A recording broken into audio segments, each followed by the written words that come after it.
दोस्तों, सोचिए अगर आपको यह बताया जाए कि भारत से हजारों किलोमीटर दूर दक्षिण अमेरिका के एक देश कोलंबिया की पहाड़ियों में एक ऐसा ढांचा मिला है जो देखने में बिल्कुल हमारे प्राचीन हिंदू मंदिर जैसा है। तो आपकी पहली प्रतिक्रिया क्या होगी? शायद आप हैरान रह जाएंगे, क्योंकि यह सोच पाना ही मुश्किल है कि जहां भारत की सीधी पहुंच तक कल्पना करना भी कठिन है, वहां हमारी संस्कृति के ऐसे निशान मिल सकते हैं। लेकिन यह कोई कहानी नहीं, बल्कि हाल की एक सच्ची खोज है जिसने पूरी दुनिया के इतिहासकारों और शोधकर्ताओं को चौंका दिया है। जी हां, कोलंबिया के सियरा नेवादा पर्वतों में पुरातत्वविदों को एक ऐसा पत्थरों से बना ढांचा मिला है जिसकी बनावट, नक्काशी और दीवारों पर बने प्रतीक देखकर हर किसी को यही लगा कि यह कोई साधारण संरचना नहीं, बल्कि किसी हिंदू मंदिर का हिस्सा है। अब सबसे बड़ा सवाल यही है, आखिर यह मंदिर वहां पहुंचा कैसे? क्या प्राचीन भारत के लोग सचमुच महासागरों को पार कर दक्षिण अमेरिका तक पहुंच गए थे, या फिर यह एक अजीब संयोग है? आइए इस पूरी रहस्यमयी खोज की कहानी को विस्तार से समझते हैं। जब शोधकर्ताओं ने इस ढांचे का अध्ययन शुरू किया तो उन्हें कई चौंकाने वाले तथ्य मिले। इसकी छत गुंबदनुमा है, दीवारों पर बेल, बूटों और जानवरों की आकृतियां बनी हुई हैं, और सबसे खास ओम का चिन्ह, कमल का फूल और त्रिशूल जैसी आकृतियां भी उकेरी गई हैं। यह सब देखकर हर कोई दंग रह गया, क्योंकि ये प्रतीक भारतीय संस्कृति से गहराई से जुड़े हुए हैं।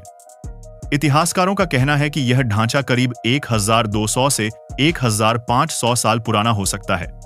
अगर यह सच साबित होता है तो इसका मतलब है कि उस समय भारतीय व्यापारी या साधु संत समुद्र पार करके यहां तक पहुंच चुके थे। भारत प्राचीन काल से ही समुद्री मार्गों के जरिए एशिया और अफ्रीका तक व्यापार करता रहा है।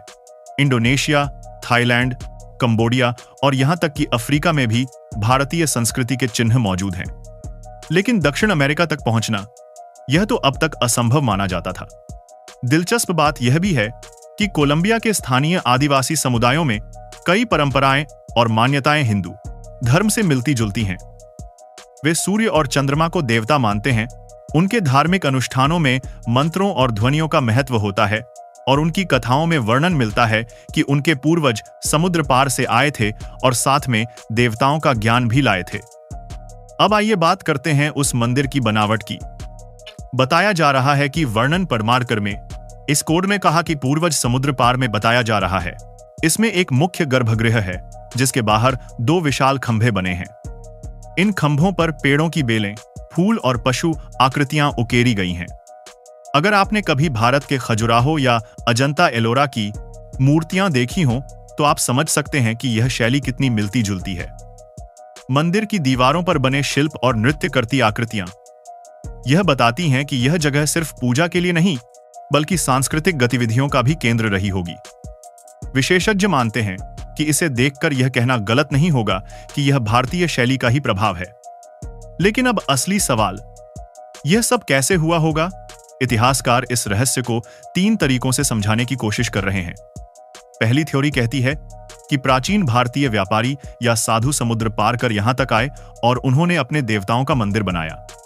दूसरी थ्योरी यह है कि शायद भारतीय यात्रियों से प्रभावित होकर स्थानीय लोगों ने यह मंदिर उसी शैली में बनाया। तीसरी थ्योरी यह मानती है कि यह केवल संयोग है, जैसे मिस्र में पिरामिड और मेक्सिको में भी पिरामिड बने, वैसे ही अलग अलग सभ्यताओं ने बिना एक दूसरे को देखे मिलती जुलती संरचनाएं बनाई हों। अब आप सोच रहे होंगे कि इस खोज पर दुनिया का क्या रिएक्शन रहा? तो आपको बता दूं कि जैसे ही यह खबर सामने आई, अंतरराष्ट्रीय मीडिया में हलचल मच गई। भारत के विद्वानों और आम लोगों में खुशी की लहर दौड़ गई। सोशल मीडिया पर लोग लिखने लगे, जहां जहां सूर्य की किरणें पहुंचती हैं, वहां तक भारत की संस्कृति पहुंची है। कई लोगों ने इसे भारत की प्राचीन महानता और सनातन धर्म की वैश्विक पहुंच का सबूत माना, लेकिन आलोचकों ने भी अपनी राय दी। उनका कहना है कि सिर्फ ढांचे और आकृतियों को देखकर इसे हिंदू मंदिर कहना जल्दबाजी होगी। जब तक वहां से संस्कृत या तमिल जैसी प्राचीन भाषाओं में लिखे शिलालेख या मूर्तियां नहीं मिलती, तब तक इसे प्रामाणिक नहीं कहा जा सकता। इतिहास के संदर्भ में देखें तो यह खोज बिल्कुल अनोखी नहीं लगती। दक्षिण पूर्व एशिया में भारतीय संस्कृति का प्रभाव पहले से ही देखा जा सकता है।